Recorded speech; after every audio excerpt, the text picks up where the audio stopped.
Hello, it's Bob Pandolfo, and it's Thursday, September 21st. I'm going to do some NFL picks. I've had my picks on my website for years. I do pretty good. My best bets each year. I give out teasers. I give against the spread, over and unders. So far this year, I didn't have any picks the first week, but so far this year, as you can see here, I'm one for one and one minus $4 against the spread, but my teasers are up $54, so I'm up $50. So we'll see. But it's handicapandwinners.com, and then you click on the NFL bets, and you get my analysis. So tonight's Thursday night. I'm going to go over just some quick things on the Giants and Jets, because those are the two teams I follow. The Jets are my number one team. I'm a big Jets fan. My son has season tickets, so I've gone to quite a few games over the last 10 years or so. Been a Jets fan for a long time, but I've been a Giants fan for a long time too. Before the Jets came about, I was following the Giants, and in fact, the first game I ever saw, I remember Frank Gifford threw a touchdown pass. Great player, pretty amazing. Frank Gifford, he was playing running back, receiver, and he was playing on defense, and he threw a touchdown pass. So, pretty amazing player back then, the old Giants. So tonight's game, I got minus 10. I bet the 49ers straight up. And then I have the 49ers in various different teasers. So if the Giants win tonight, I'm going to probably have a really bad week. I'll probably be rooting for the Giants, even though I bet against them. It's hard to see, and the reason why the line went up, and I don't know, I'm not saying all the betting sites have 10.5, but here's covers.com, they raised it to 10.5. The Giants have two offensive linemen out. So that's not good. And of course, Saquon Barkley, their star running back, is out for this game. So, the way the Giants used Barkley last week, everybody knows that, Giants first 6 quarters this year didn't score any points. So then they had a big comeback against the Cardinals, and they came back to win that game Sunday. I think they targeted Barkley 7 times on passing plays, and I think he only caught, he only gained something like 37 yards, on his receptions. But something, having Barkley out there, sometimes they put him out in a slot, and when he goes out for a pass, because he's so fast, that draws the safety or linebackers towards him, which opens up lanes for the wide receivers. So without Barkley in the lineup, it affects the Giants in a lot of different ways. Not only can they not run the ball as well, but it could make it tougher to pass too. Because now they can double cover the receivers. They don't have to worry about Barkley going out. Because Barkley, you can send him along just like a wide receiver. He can outrun basically anybody in the secondary, except for maybe the cornerbacks or safeties, which are not going to be covering him. The cornerbacks aren't going to be covering him. So if a safety doesn't pick him up, and you get him one-on-one on a linebacker, and you can throw a long pass to him. So, with the 2 offensive linemen out and Barkley, and now they're playing, a team that is one of the top, 3 or 4 teams in the NFL. The 49ers, very well-rounded team.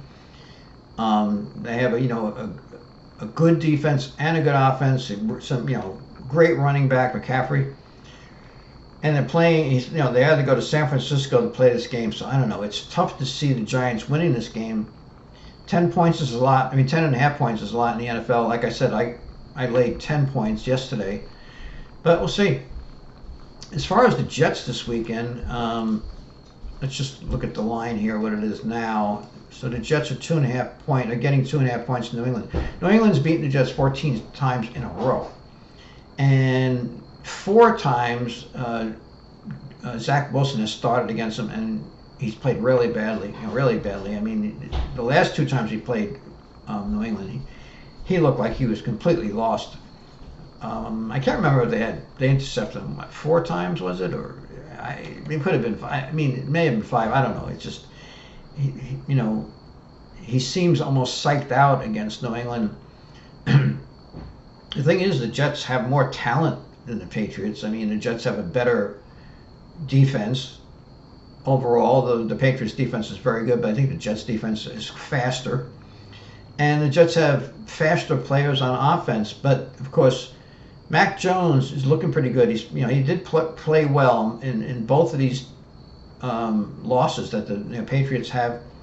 I mean, he didn't play that great the first game, I should say, but the second game he did look pretty good last week. And of course, Zach Wilson, played okay when he came in for Aaron Rodgers in the first game.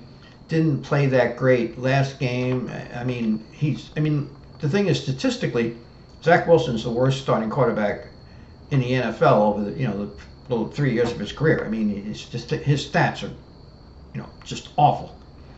And I'm really surprised the Jets haven't signed a veteran quarterback. They could have got Carson Wentz. I mean, the guy's not in the NFL now. He's 30 years old.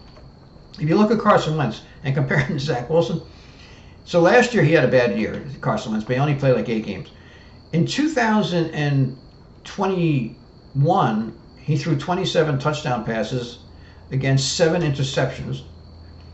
And in 2019, Carson Wentz threw 27 touchdown passes against only 7 interceptions. So 2019 and 2021, both years, one year he threw for over 4,000 yards, one year he threw for 3,500 yards. Both years, 27 touchdown passes and 7 interceptions. Zach Wilson hasn't come even remotely close to it. Can you imagine Zach Wilson throwing 27 touchdown passes and 7 interceptions, I mean, in a year, and throwing for 4,000 yards?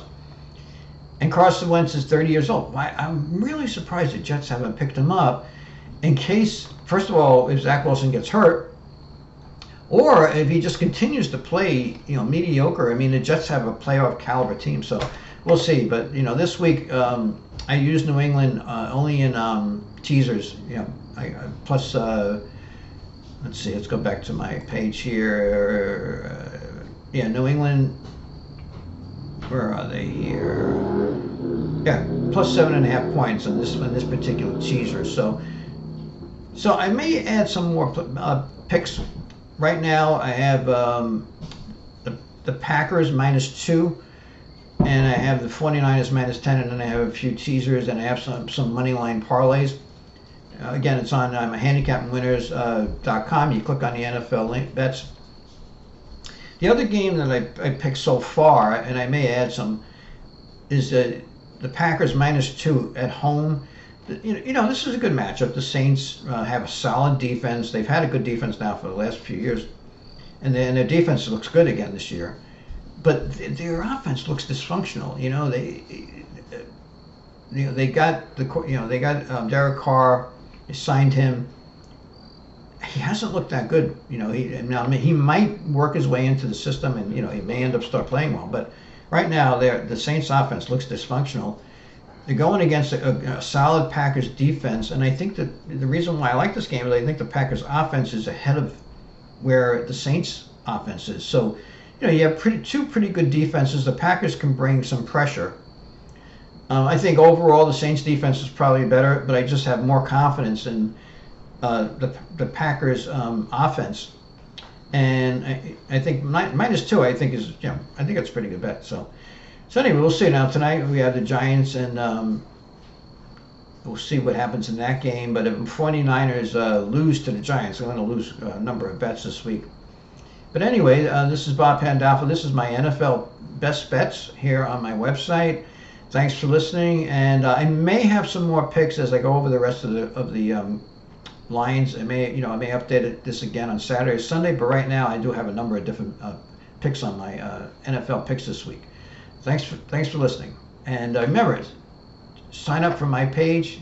You can subscribe; it's free, and this way I can keep doing my videos